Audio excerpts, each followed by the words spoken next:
Have you ever felt a pressure around this third eye area?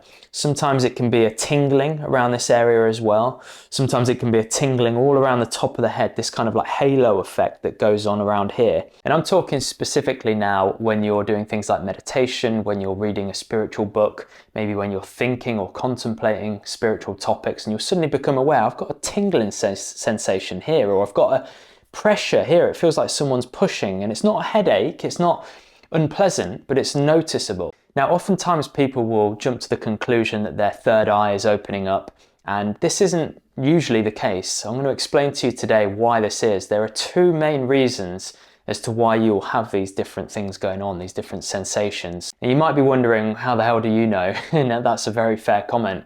I've been involved in meditation since I was about 6 years old. So a lot of what I teach is based upon my own experience, and some of it is what I've been taught by my own teacher. I was taught by a very, very advanced teacher. A lot of what I speak about as well is also referenced in Mother Meera's book. Mother Meera is a divine avatar. I can leave a link in the description to her book if you want to look into her a bit more. So the first point is divine light.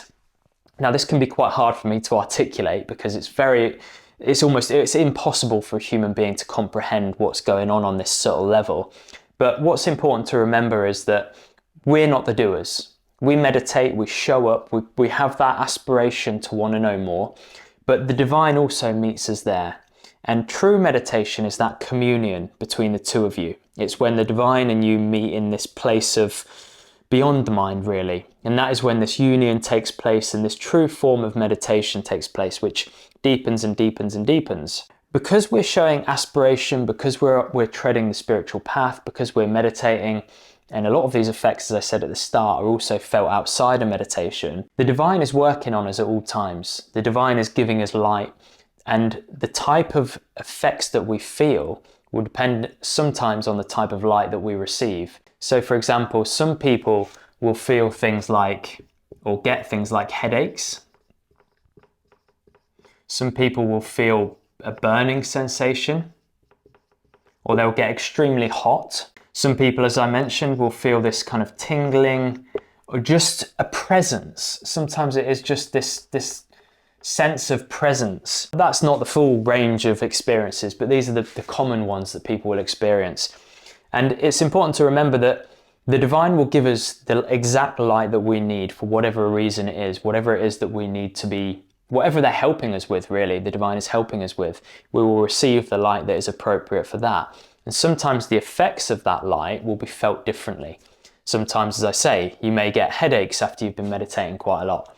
You may feel a very hot or a burning sensation. You may feel tingling all over the body. You may just feel this kind of presence around you. A lot of times that is related to the divine light, especially around here, and the divine light entering through the Ajna chakra. Although it's not limited to there, it can enter other areas of the body too. But for many people, they'll feel it around this area. So that is the first explanation for it. And the second explanation, which is more typically felt during meditation, is related to Kundalini.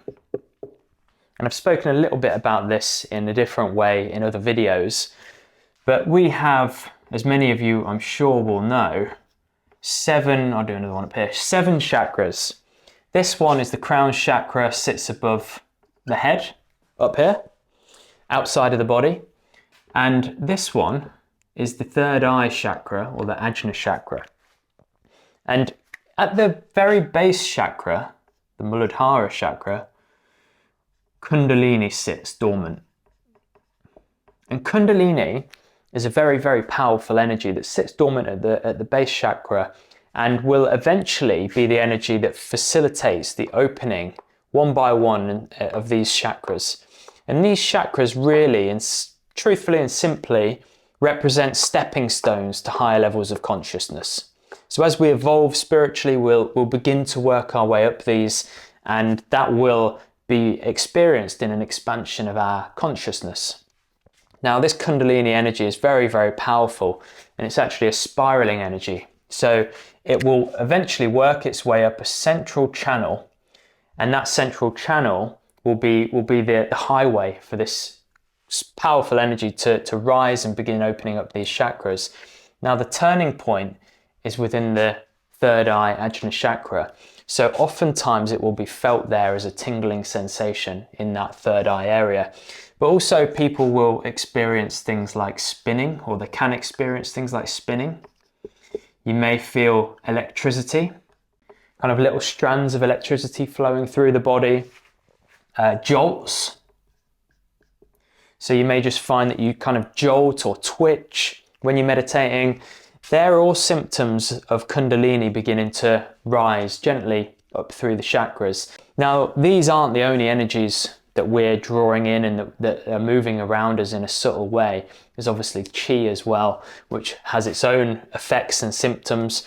So you can see that there's lots going on a subtle level that we're not always aware of. That can lead to many different sensations and experiences in the body.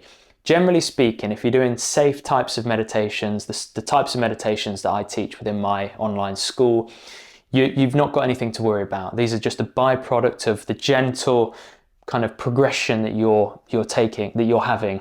But do be aware, if you're doing any kind of meditations that bring about these changes more drastically, Kundalini meditation and things like that, you could be in for a rough ride, because this energy is very powerful.